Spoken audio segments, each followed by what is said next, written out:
Officers being trained their lives are more important than those they supposedly serve has prematurely brought the death of another Spokane resident. I don't know about you, but that form of de-escalation has never worked for me. Having reasonable conversations without threatening people is how non-order followers de-escalate. Everybody needs to start speaking out against these unjustified officer shootings. You never know who will be next.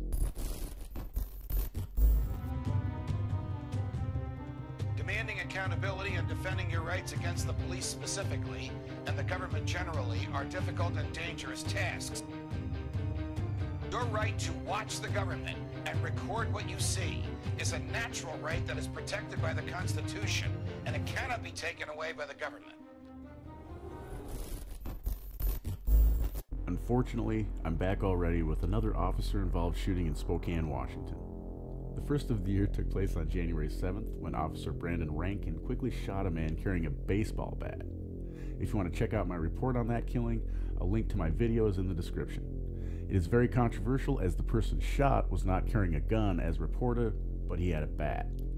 The investigation is ongoing, and I've submitted a request for the body cam footage and incident reports, and will have a report for you if and when I ever get it from our ruling class in Spokane. Now, just over 2 weeks later, we have a second officer-involved shooting. The footage you are watching is from 420 RU2. He was able to get down to the scene within about an hour of the shooting. A link to his live feed of the aftermath is in the description, as well as a link to his channel. There's already conflicting reports coming out of this incident as well. I'm going to read some from the Spokane Police Department media release I received, as well as the report from the Spokesman-Review. I'll read the report from the local paper first, and then I'll highlight some of the differences with the report from the Spokane Police Department. This is the article from the Spokesman-Review regarding the officer-involved shooting on January 23rd of 2019. Police shot and killed a man Wednesday in North Spokane after he wielded a knife while approaching police and refused orders to drop the weapon.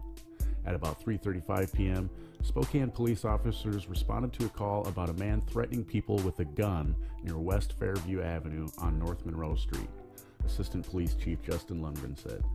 Officers were unable to locate him, but police received another call about the man from a store nearby, he said. Officers located the man in a gravel parking lot between Andy's Market grocery store and the Franz bakery outlet. The man brandished a knife and began walking toward officers.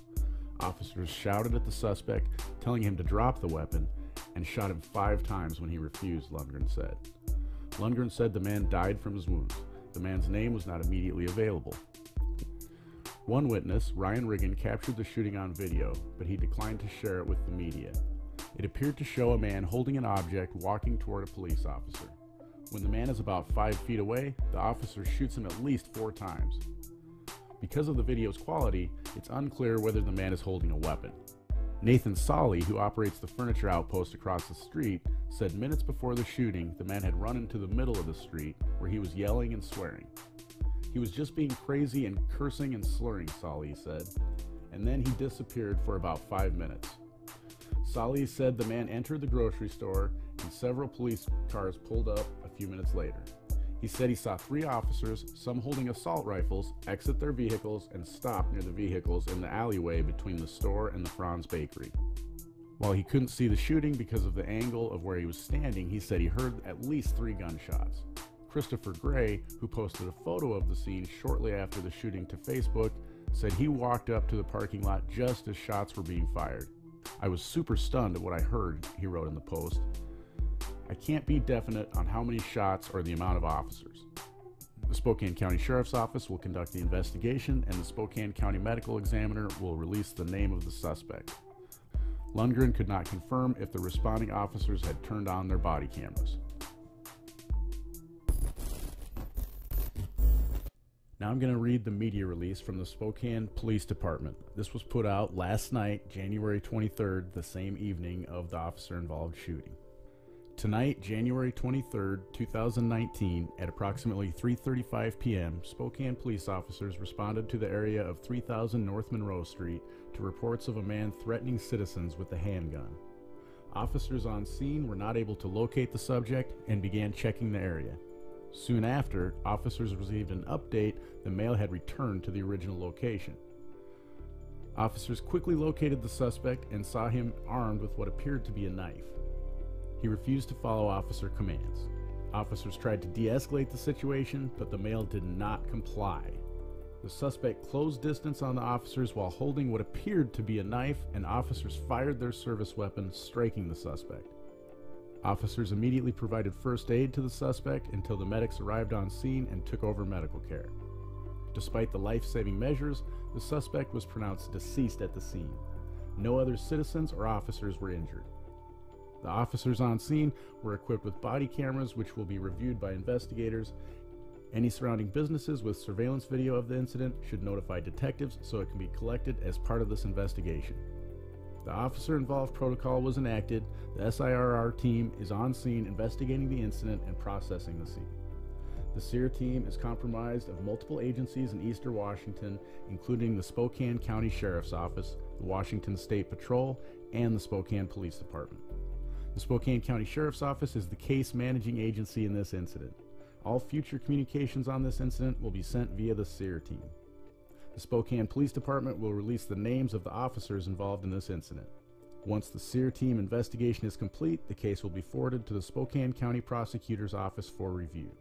The Spokane County Medical Examiner's Office will release the name of the deceased at a later time when appropriate.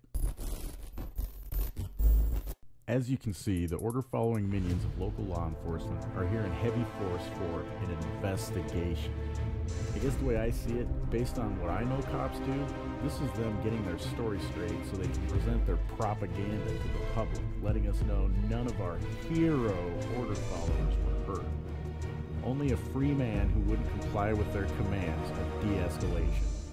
I don't know the full detail of the situation before the cops got there, but what I do know is the paper reported the cops said the man had a knife, yet the media release says arriving officers noticed what appeared to be a knife.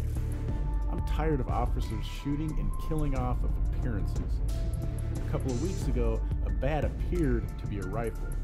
If all they have to do is claim something appears to be a gun or weapon to justify shootings, we are all screwed.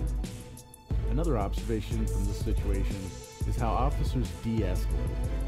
Is frantically shouting commands at a distraught person really trying to solve the problem, or just force your will on someone else? Since when is de-escalating yelling and making threats at someone? Clearly, I haven't seen the body cam footage or the video taken by a citizen, and just going on observations of past incidents and my own personal experience with how these thugs try to de-escalate a situation. Let me just put it this way.